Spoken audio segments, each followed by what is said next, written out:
What's up, everybody? This is Kenny from Chop, and we are dropping number 12, chopping it up. Attention, attention, attention. The godfather of instrumental.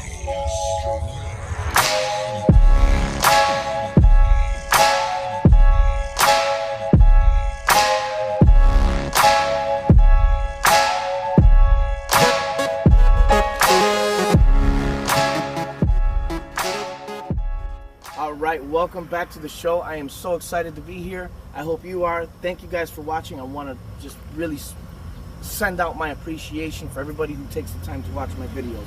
Today's video is brought to you by Moonrays, of course, my boy, and the Chop 15-ounce collection. This is the Street Visions mug. Look at that cool little mug, huh? Street Visions mug. Alright, so I didn't do a video last week. And the reason why, I was in California and Vegas filming. I was filming a movie called Burn This Hate. The director is Hussein Ahmed, and I play a coyote, which is a person who basically transports people across the border.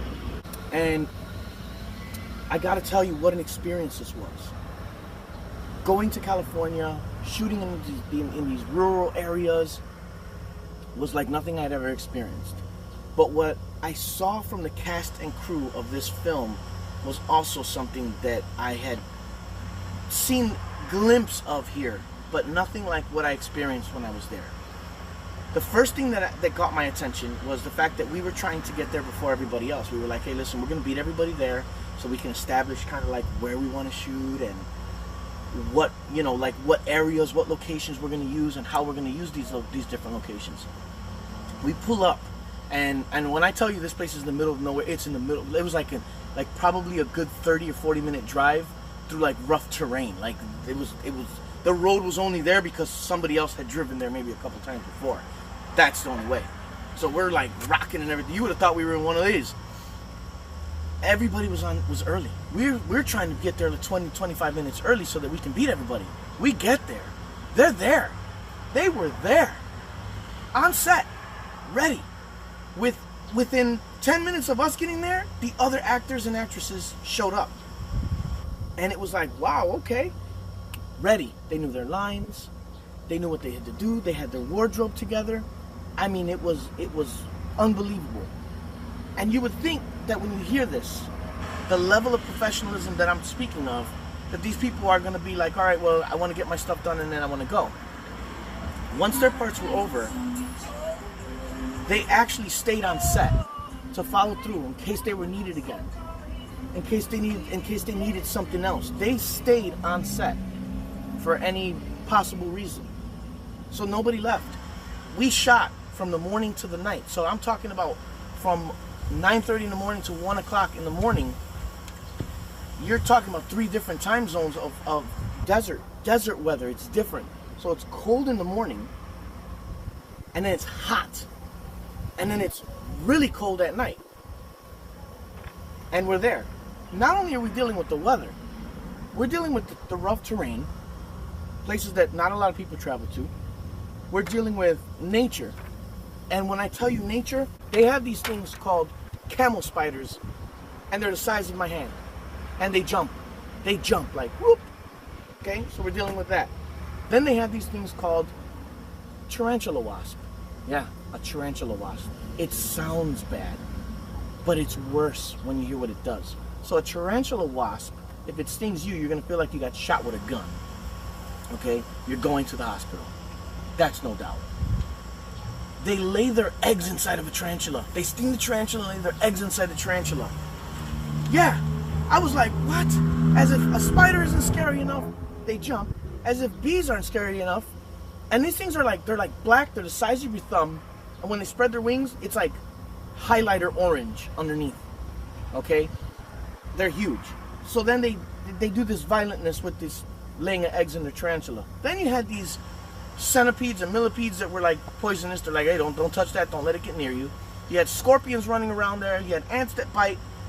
I'm telling you, what an experience with nature. So we're fighting all of these elements as we're on set trying to film this film, which was which was crazy. And then, besides having to deal with all that, you got the weather, you got nature, and then you're dealing with all these different personalities, and you expect that to be kind of rough. No, the shoot went smooth. Take after take went smooth. Every time we did something, it went smooth. And you know, if you're in the film business, then you understand that you have to film a scene. Then in order to catch it from this, you have to film it again. Then you have to catch it from this angle and film it again. So you're doing multiple scenes over and over and over, which the camera is going around so that it can catch different angles, different things like that. And the phenomenal job that the cast and crew did, especially the cast, these people were phenomenal. The people that I worked with, I was so in shock at how great they were that I can honestly say that every single person that was on film acted as if this film was they were the star of the show, even if they were an extra, which made it that much more believable, which is really cool. So, the name of the film is Burn This Hate, and I have so much more to tell you, but I'm not today. I'm actually going to be on the Mimi Mala show, which Peace on the Streets Radio for WOKB in Orlando, Florida, April 24th, 9 to 11 p.m. I'm very excited to be on the show. I'm going to be talking about basically MagChop art, what we have going on, the fashion, and the fashion aspect of MagChop and what we're doing with the fashion and where we're going in that direction. And then obviously the filmmaking that MagChop is involved in, whether I'm acting in the film or my products are in the film. And yes, in Burn This Hate, you will see MagChop products. So these are some of the things that I wanted to cover today. The last thing that I want to talk about, obviously, that sounds nice. The last thing I wanted to talk about was obviously I've got this beautiful lowrider behind me.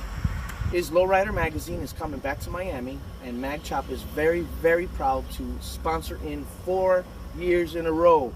Woo! I'm very excited to sponsor in. I'm a big believer in the movement, in pushing the movement forward. I build lowriders. I love lowriding. So I want to make sure that my company is always going to, a lot of my art shows lowriding. So I want to make sure that my company is always going to be tied to lowriding so that people know that I'm supporting the movement. I'm building my car. I'm borrowing somebody else's for this video. Thanks to Eric Munoz. Let me tell you about this car right here. This car has been painted like this for 20 years. Okay?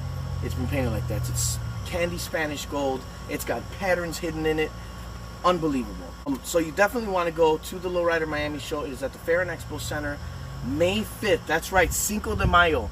And let me tell you, if you have a business that you want to promote, you want to get out there, you want to start, you want to have reach a new market, you definitely want to come down to the Lowrider show, Cinco de Mayo, May 5th, at the Miami Fair and Expo Center in Miami. MagChop will be there. We'll have products there. We're going to have new products there.